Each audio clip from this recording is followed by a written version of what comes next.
Hello, welcome to Andunda Tree. My name is Balozi Ezrak. If you have not been here before, at Andunda Tree, we discuss common sense and wisdom. We look at things that connect or disconnect us. On this podcast, we have some wonderful topics. We look at events that take place in our societies and we discuss some of the reality behind the scene. People say things, whether this is political, whether this is social, anything in media, where people will just raise things and then you see this in the media, people talking about it. But sometimes because you are not aware of the situation, you may not be able to understand what is happening behind the scene. This is what we do here. And for those who already been here, I'm sure you know what it is. We aim to exchange thoughts, educate one another on things that happen in our everyday life. This could be certain behavior that people portray. You know, there's a lot of things that we discuss here.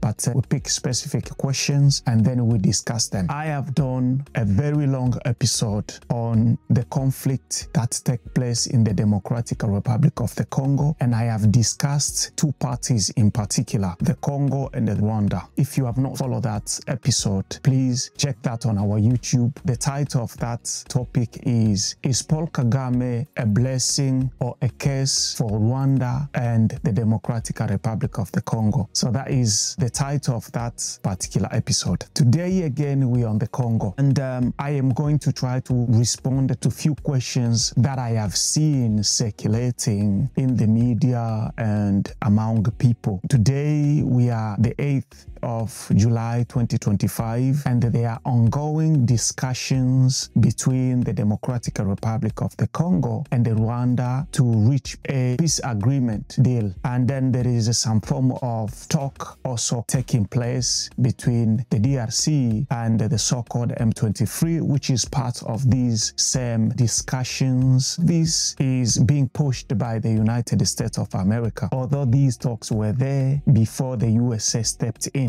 Then you have a USA DRC deal, which is kind of like a peace mineral deal. Why a peace deal? Because the Congolese want peace and the US want the mineral, not taking the mineral for free, but invest in the mineral of the Democratic Republic of the Congo. So there have been a lot of rumors and noises, people saying that the government of the Congo has sold the Democratic Republic of the Congo to the US by giving its minerals to the US, particularly the times where Africa should try to be more independent and this and that and that. You probably have heard all this. Most of these noise are coming from African countries. They're kind of like bullying the DRC on this. And then you have the other side, outside Africa, that do not agree or seems to lose their grief on this matter. That is the first question I am going to talk about, to look at whether the Congo sold itself to the US. And then in the second question, we are going to look at why the mineral peace deal between the US and the Congo a problem to some people, because it has appeared to be an issue to certain people, to certain organizations, to certain groups, to certain countries. I will discuss these two questions in conjunction. I am going to start with those who said the Congolese sold themselves to the US. Before we do that, if you have not subscribed, if you have not followed our pages such as YouTube, Instagram, Facebook, TikTok, these are some of the places where you can actually follow us, interact with us, or our website, which is andundatree.com. So let's jump into this question. In order to answer these questions, let me take you back. Just like I've discussed in the other episode that I've mentioned, and maybe as you perhaps already know, the Democratic Republic of the Congo been in many conflicts for a long time. And I'm not gonna go back to other events that have taken place to shape this country during colonial. After that, this is more about the Congo, Rwanda, and the US. Around 1994, President Paul Kagame came to power, and during that time, he was supported by the US and the other Western power. And they were able to take power in Rwanda after the genocide and the killing of Rwanda's former president Habyarimana. In 1996-1997, Rwanda invaded the Democratic Republic of the Congo. They conducted Africa War World First War. Different countries were involved. Through this, they were able to reverse the power in Congo, which was Zaire at the time. Like I said, I'm not going to go back in every detail because I've provided a lot of details on the episode that I mentioned. I'm just giving you a quick summary because you have to understand first where the problem comes. When they reversed the power after Mobutu ran away from the country and then died away in Morocco, Rwanda was not able to place the person who they wanted to be the president of the Congo because the Congolese person who they used as a mask, Laurent Desire Kabila, by the time they arrived in Congo, he proclaimed himself as the president. So this became like a failed mission for Rwanda. However, they didn't stop there. They came back in order to try to reverse Kabila, and they conducted another big war. You have to understand all these displaced a lot of people. As you know, the DRC is one of the largest countries in Africa, not just in terms of the size, but also in terms of the population. Right now, there are more than 100 million of the population, and the number is not clear because many Congolese people are away of the Congo. Who's counting them? Who knows exactly? This is just an estimation number. Then the so-called Joseph Kanambe Kabila came to power, who is believed to be a Rwandese, who was also part of these army that came with Laurent Desire Kabila. The rest is history. You just follow it in the episode that I've mentioned. Since then, Congo has been through different conflict. Many rebel and terrorist groups were created in order to bring chaos in this country. For more than 30 years, there have been many killings, more than 6 million. You are talking about more than 6 million. The estimation goes to even 15 million. Even the number of the killings of the Congolese people is not clear. Women have been raped, men raped many times. Children raped, children turned into soldiers. The minerals, resources of the Congo taken away, and the Congo stayed in chaos for many years. You have known all this, or you probably aware now,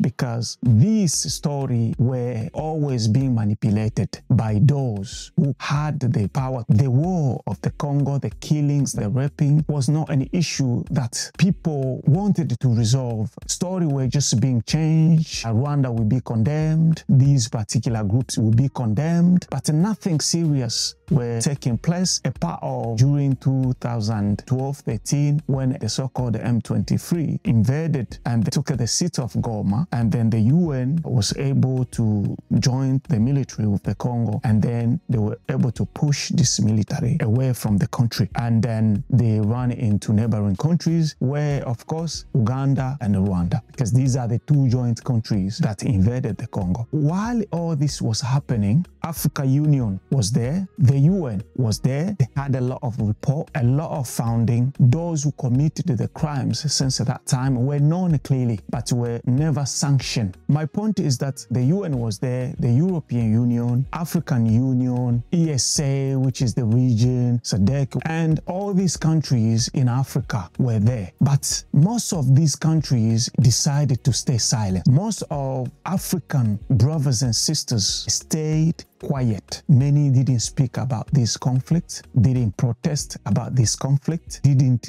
join the protesting event when Congolese were protesting about this event. One may say Congo was left to defend on its own. And that's why for all this time, they have not been able to manage this conflict. Many people, many neighboring countries stood with Rwanda, and Rwanda was able to go to these different countries and provide them with their share. If you are somebody who speak aloud and guess what Rwanda was doing in the DRC, Rwanda will come and provide you with your share. Before you know it, that individual is silenced or that country is silent. There were a lot of pretending from the international community to the local level. So we didn't see African Union coming to actually resolve this problem while these millions of people dying, while these thousands of men and women and children being raped every single day in the Democratic Republic of the Congo. These brothers and sisters of Africa were bullying Congolese. were bullying Congolese government. The president Paul Kagame did that. While in the Democratic Republic of the Congo, he will use oppositions and different groups, provide money to these individuals in order for them to continue pushing against the government. By the way, the government that was in place of Joseph Kabila was working more like Rwandese mercenary. Rwanda had a say on the government of the Congo, and they control different institutions in the Democratic Republic of the Congo. And as you have seen recently, Joseph Kabila, a former president of the country, after being quiet during all these years of conflict, since 2022, he was silent. And until this year, somewhere around May, June, he was able to speak for probably the first time. He didn't condemn M23. He didn't sympathize to do with the killings and the raping, all these atrocities that have taken place. You know what he did? He spoke against the government. He acknowledged the cause of M23, why M23 is fighting, while himself, he acted to have fought these same terrorist group in the country, right? So, and from there, he was able to go to Rwanda, and he was able to go to occupied cities, which is Goma and Bukavu. Remember, he left the country and he was away for all these years because, according to the Congolese government, he was conducting things that had the aim to reverse the government. And while behind the scene, it appeared that he was actually supporting M23. And while all this was taking place, they were able to start another movement called AFC, which has now joined the M23. The talk of Rwandese government was always that the conflict that took place in the DRC was between the Congolese themselves. They had nothing to do with it. Until recently, where you see Rwanda and Congo coming to sign a peace deal. And Rwanda has been accused many times about supporting not just the M23, but many other rebels and the terrorist groups in the country. Until recently, a lot of UN reports proven that Rwanda has more than 60,000 soldiers in the DRC. And even now, they are looting things in Goma on a daily basis. They are stealing shops. They are stealing even doors of the buildings. They're taking anything while they occupy Goma and the Bukavu. So there is a lot of terrible things happening until now. And to my surprise, when you hear Africans, brothers and sisters, say that Congolese government sold the Congo to the US. Remember, since all these years I've mentioned, Congolese have been dying. Congolese displaced. There are many Congolese away from the Congo. You imagine somebody who left the DRC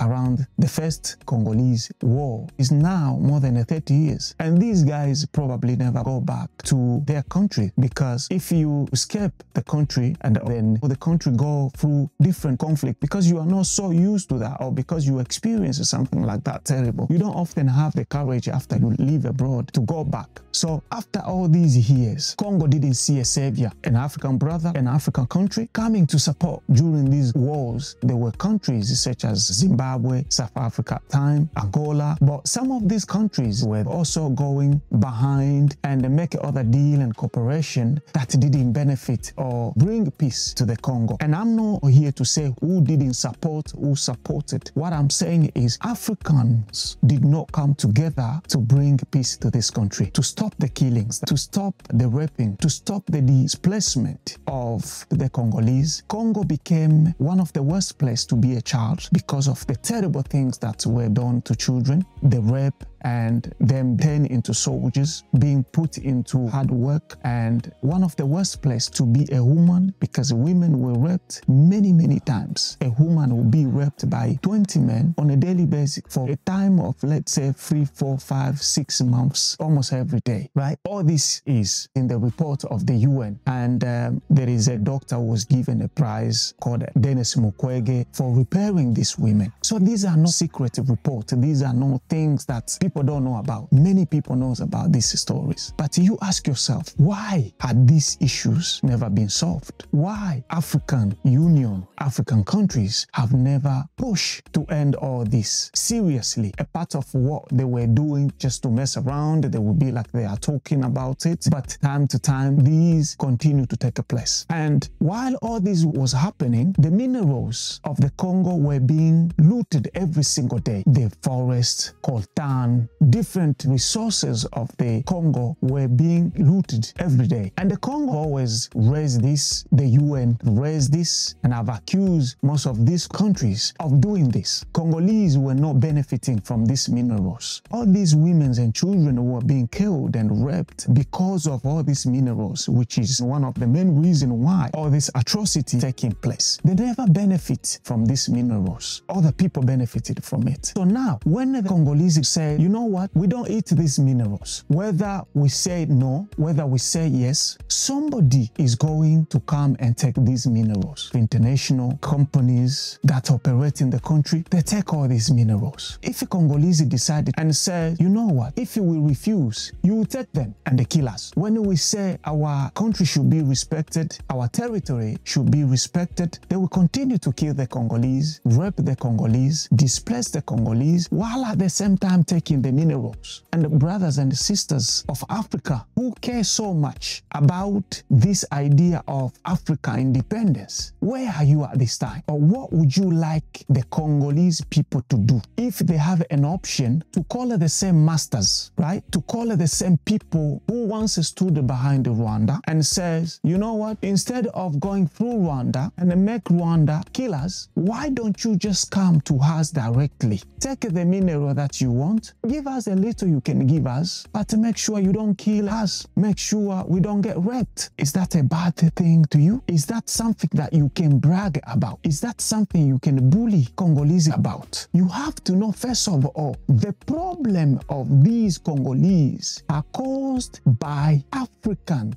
Those who are causing a problem directly are the African brothers neighboring to this country. Of course, we say behind the scene, there are masters behind them who are pushing them, who are controlling them, but these brothers and sisters of African countries are the ones who are known to be doing this, because these guys behind, they can hide themselves and they can shift any minute. Only the African countries cannot shift any minute. Only Rwanda has failed to shift its face. The only thing is they have continued to deny it, while at the same time, the same master who are behind them, if they speak on international level, they condemn Rwanda and they say it is Rwanda which is doing it. You see how smart the other side play, how clever they play, where they make you Africans or black and black fight between you, and when it comes to accountability, their hands are clean. I've said all this in the other episode I've produced on this podcast, where I said, number one enemy of an African is an African. Number one enemy of a black man is a black man. Congo were under embargo. They can't buy weapon. A country that gone through all these issues. Even after being invaded, right? The international community gave the DRC an embargo. They were not allowed to buy military equipment. So you know exactly what is happening. It's not that Congo cannot defend itself against Rwanda. Paul Kagame, the president of Rwanda, can come and brag every day in the media, as you see him talking a lot, how powerful Rwanda is. But we know it's nothing to do with Rwanda. And we know that when it comes to war, a country like Rwanda and Congo, if they go neck to neck, Rwanda won't have a chance, even if they have certain equipment that they have right now. Because in order to conduct a war, you need a lot of resources, not just the resources that can conduct a war, but you also have to have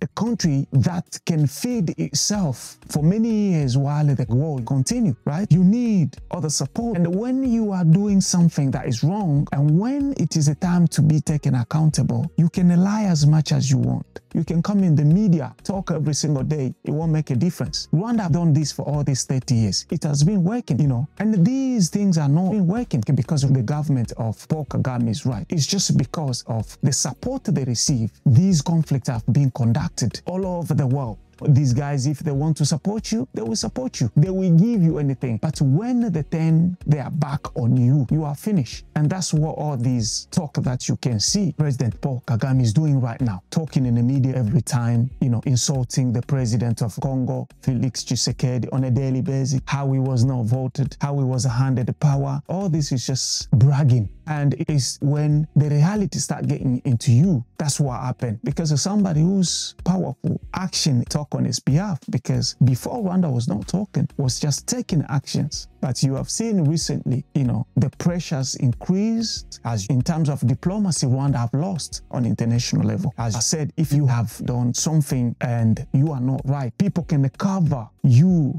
in many ways, but at the end, the truth always comes out. And those who once stood with you, they will leave you on the stand with somebody who is right. Let's say if you were selling something that you were stealing somewhere, one day people will be tired of buying something that is stolen. They will ask themselves questions. Why should we continue buying from somebody who's stealing? Can we not go straight away to the person who owns this? Especially if the price is the same or is cheaper. It is in this sense why I ask people who have been talking a lot of nonsense, blaming the DRC on this mineral deal with the US being the fault of the Congo. What solution do you have for the Congo? Do you want them to continue dying, to continue being raped every single day, to continue being displaced every year so that you can continue bullying them while your country remain in peace? You are in your country quietly for the mineral resources that they don't eat or drink. Many of these victims are people who don't benefit from these minerals.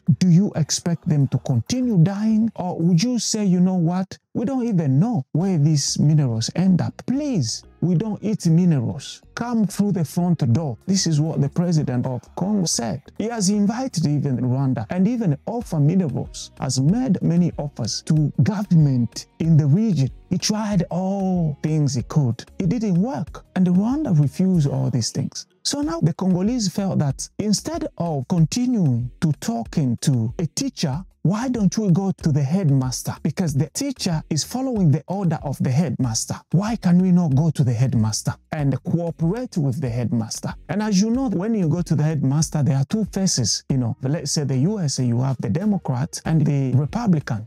Democrat, they are fully the one who are supporting Rwanda in this matter that they've been doing for many years. And Trump administration comes in and said, you know what, we want the minerals and we want to help the Congo. If we do a deal of minerals, you give us your minerals, we invest in your country on the minerals that you have, and we can help to provide peace. Or the Congolese said, we need peace, so come to us. We were dealing with China, but China was not interested in terms of helping us to found peace. Instead, when Congolese government went and bought drones to China, a country that was taking a lot of minerals of the Congo for years, you know what happened? Chinese sold the anti-drone to Rwanda, so that whenever the DRC launch a drone, Rwanda is able to catch that drone like a fly. You see that? Is that helping? It's not helping. And this is why the Congolese government felt tired to go to Rwanda, Congo Brazzaville, Uganda, Angola, Burundi, Kenya, turn the face. You have seen Ruto linking himself to Rwanda. The African Union can be seen as the failure in matter like this. Even when these peace agreements are being discussed, they are involving them just to flat them. They have showed that they are not capable of solving the problem. They come with these saying African problem, African solution. They are not able to resolve their problems. And this has been the history of African and many black people around the world. They have to now run to Qatar. The problem now is being taken to a small country, a matter that a continent failed to resolve, but now is handed to one country in the Middle East to find a solution. You see how useless Africans can be.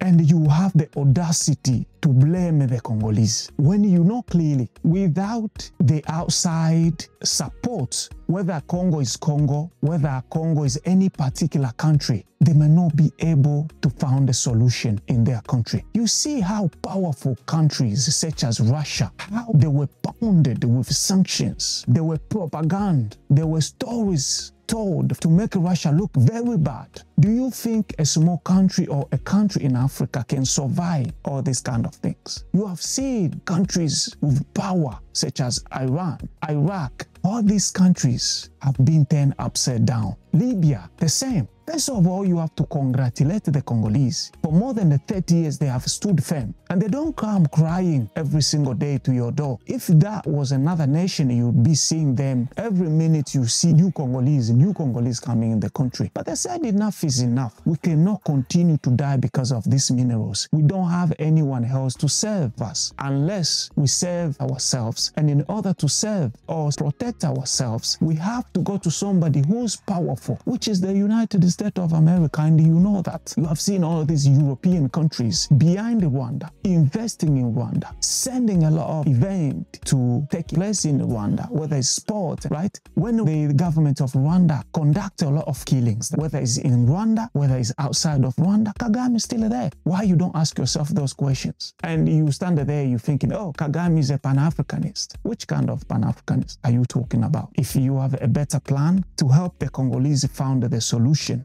different to what they are doing now, where they say, you know what, we cannot continue to die because if we refuse with our minerals, there's no African countries there to help us or to stand with us in order for us to win this war. African Union is an organization sponsored by the same masters who have the say. European Union, France, they have to listen to the same people. So they don't have the capacity to end these forms of conflict. Okay, if they can't solve Congolese problem, or Congo is to blame, why they didn't solve the Libyan war, the Sudanese war, or Somalia war, and many other wars and conflicts that you know? Or take out presidents who have committed a lot of atrocity in the countries. The answer is they cannot do that because they will say one thing behind the scene. When every president go back to his country, a master will speak in his or her ear. Next time they come to meet, things have changed. So if you have a better solution, I will say it is too late. You had 30 years to help these Congolese brothers and sisters, and they cannot continue to die on a daily basis,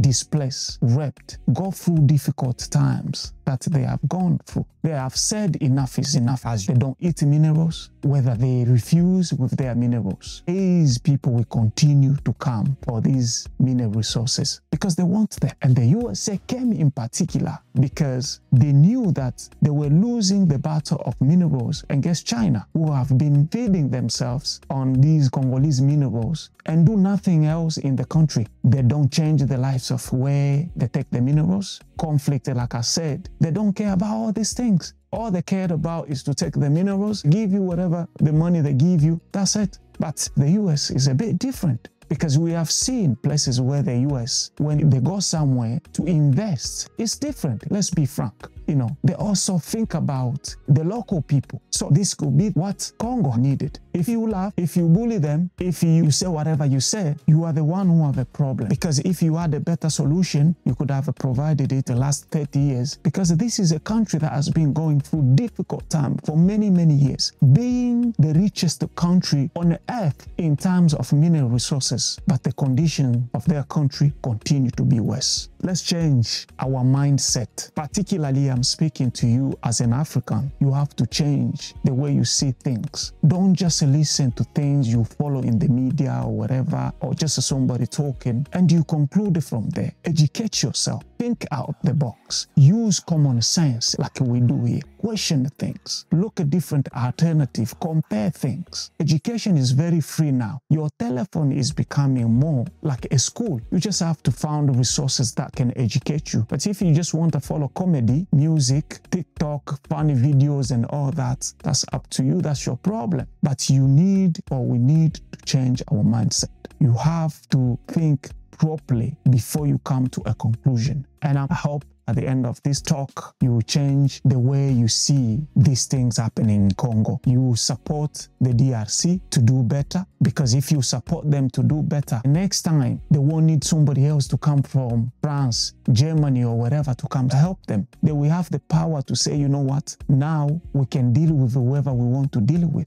African countries are not like that. The Middle East is doing that. They never did. In the last couple of years, you have seen Qatar change. You are now running to Dubai, a country that was a desert a few decades ago. It has been built in the last 20 years or less than that. Saudi Arabia, you have seen the progress. All these countries that you go to, they were once poor countries. But because they use their intelligence, they learned from all these countries, they have reduced the selfishness to say me, me, me, me. They send their children to London, to the US, to France, and get education. They come back, produce things by themselves. They have changed their countries. Now you run into these countries. Why can't you do that in Africa? So change the way you think. Polish the way your mind works. Don't be a fan. So I'm sure I have answered your question. Thank you for listening. Once again, my name is Balozi Ezrak. Follow us on Instagram, TikTok, YouTube, Facebook. Just type Andunda Tree or our website, which is andundatree.com. Until next time, one love, one love,